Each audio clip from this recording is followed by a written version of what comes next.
Assalamualaikum warahmatullahi wabarakatuh. Salam cinta sejarah. Pada kesempatan kali ini, kita akan membahas proses awal masuknya Islam di Nusantara. Perlu kalian ketahui bahwasanya agama Islam adalah agama yang paling besar di Indonesia, yaitu mencapai 87% masyarakatnya menganut agama Islam. Sebelum agama Islam masuk ke Indonesia, kondisi masyarakat Indonesia sudah memiliki kepercayaan dan menganut agama yang berbeda-beda. Juga, sebelum Islam datang ke Indonesia, masyarakat Indonesia sudah mengenal sistem politik dan pemerintahan. Selain itu, sebelum Islam datang, masyarakat sudah memiliki aktivitas perekonomian dan perindustrian, yakni dalam bidang perdagangan, karena Indonesia terkenal dengan hasil rempah-rempah dan juga jalur perdagangan yang mudah dijangkau oleh dunia, khususnya bangsa Arab.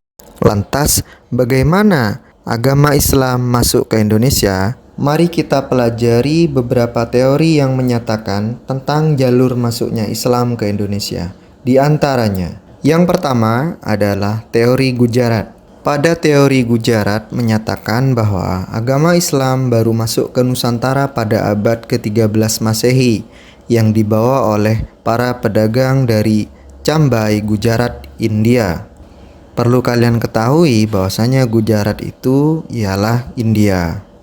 Menguatnya teori ini yaitu ditemukannya batu nisan yang sama dengan batu nisan yang terdapat di Cambai, Gujarat, India. Batu nisan tersebut adalah terdapat pada makam Maulana Malik Ibrahim, Gresik, Jawa Timur, dan Raja Malik Al-Saleh, yaitu raja di Kerajaan Samudra Pasai, Aceh.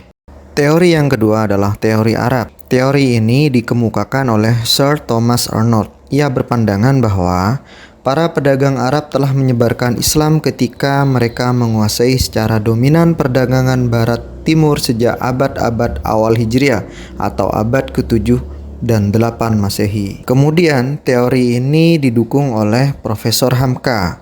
Beliau menyatakan bahwa Islam sudah datang ke Indonesia pada abad pertama Hijriah, yakni pada abad ke-7 dan 8 Masehi, langsung dari Arab, dengan bukti jalur perdagangan yang ramai dan bersifat internasional.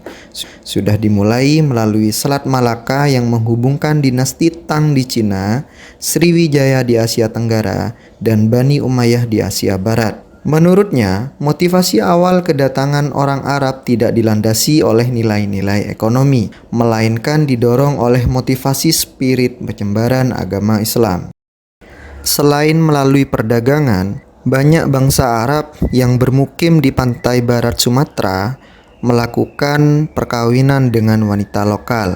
Ini semakin menjelaskan bahwa agama Islam telah berkembang pesat di Indonesia. Berikutnya teori Persia. Sejarawan Husain Cakraningrat adalah orang yang mengemukakan teori ini. Dalam teori ini menyatakan bahwa Islam masuk ke Nusantara pada abad ke-13 Masehi di Sumatera yang berpusat di Samudra Pasai. Bukti yang menguatkan teori ini adalah adanya peringatan 10 Muharram atau Asyura atas meninggalnya Husain cucu Nabi Muhammad SAW. Kedua, adanya kesamaan konsep ajaran Sufisme yang dianut Syekh Siti Jenar dan Al-Hallaj, seorang sufi besar di Persia. Ketiga, penggunaan istilah bahasa Iran dalam sistem mengeja huruf Arab untuk tanda bunyi-bunyi harokat. Terakhir adalah adanya persamaan batu nisan Maulana Malik Ibrahim tahun 1419 Masehi di Gresik dan Malik Al-Saleh 1297 Masehi di Pasai yang berasal dari Gujarat. Yang terakhir adalah teori Cina. Teori ini menyatakan bahwa Islam datang ke Indonesia berasal dari para perantau Cina. Menurut teori ini, orang Cina telah berhubungan dengan masyarakat Indonesia jauh sebelum Islam dikenal di Indonesia. Teori ini menguat dengan bukti bahwa Raden Fatah dari Bintoro Demak merupakan keturunan Cina. Ibunya disebutkan berasal dari Champa. Cina bagian selatan. Dalam menjalankan strategi dakwahnya, para ulama memiliki beberapa macam cara diantaranya melalui perdagangan, perkawinan, politik, pendidikan, kesenian, dan tasawuf. Lantas, mengapa Islam mudah diterima oleh masyarakat Indonesia? Karena agama Islam bersifat terbuka. Kemudian, penyebaran agama Islam melalui cara damai. Dalam Islam tidak mengenal kasta, dan perayaan dalam Islam dilakukan dengan cara sederhana. Inilah yang membuat masyarakat Indonesia menerima agama Islam. Itulah tadi penjelasan masuknya agama Islam ke Indonesia. Semoga bisa bermanfaat dan menambah wawasan ilmu untuk kalian. Sekian penjelasan video masuknya agama Islam ke Indonesia. Sampai jumpa di video berikutnya. Terima kasih. Wallahul muwaffiq ila aqwamit thoriq. Assalamualaikum warahmatullahi wabarakatuh. Salam cinta sejarah.